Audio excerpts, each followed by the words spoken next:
সমাজে আজকে অন্যায় অপরাধ বেড়েই চলছে। এই কয়েকদিন ধরে বিশেষ করে বাংলাদেশে যে পরিমাণ ধর্ষণ আর ছিনতাই ডাকাতি বাড়ছে, ছিনতাই এত পরিমাণ বাড়ছে, এত পরিমাণ, সমস্ত পুলিশ প্রশাসন, র্যাব, আর্মি, বিডিআর সব নাইমা ঠেকাতে পারে না। চিন্তা করেন, মাত্র 72 ঘন্টায় 74টা মেয়ে ধর্ষিত হয়েছে। সেই 74টার মধ্যে 10 জন ছিল 5 বছরের ছোট বাচ্চা। কয় ঘন্টায়? 72 ঘন্টায়। কয় ঘন্টায়?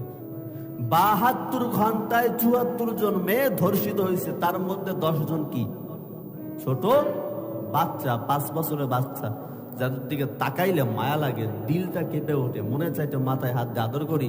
এই সমস্ত মেয়েদের ধর্ষণ করে। তাই না, আরো 5 জন ছিল মাদ্রাসার মেয়ে, যারা ছিল হাফেজা, পর্দানিশী। তাহলে এই সমাজটা কতটা উন্নত হয়েছে যে আমার ছোট 5 বছরের মেয়েটাও আজকে নিরাপদ নয়। আজকে আপনি রাস্তা দিয়ে হাঁটবেন, আপনি নিরাপদ নয়।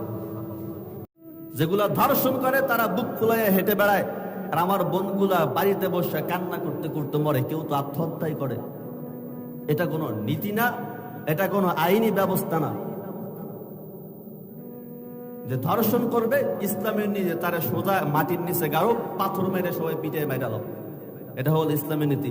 একটারে মারেন, সবগুলো সাইজ হয়ে যাবে। যে চুরি করবে একটা হাত কেটে দাও, এটা ইসলামের নীতি। একটারে হাত কাটেন, দেখবেন সবগুলো সোজা হয়ে যাবে। তা কাটবে না।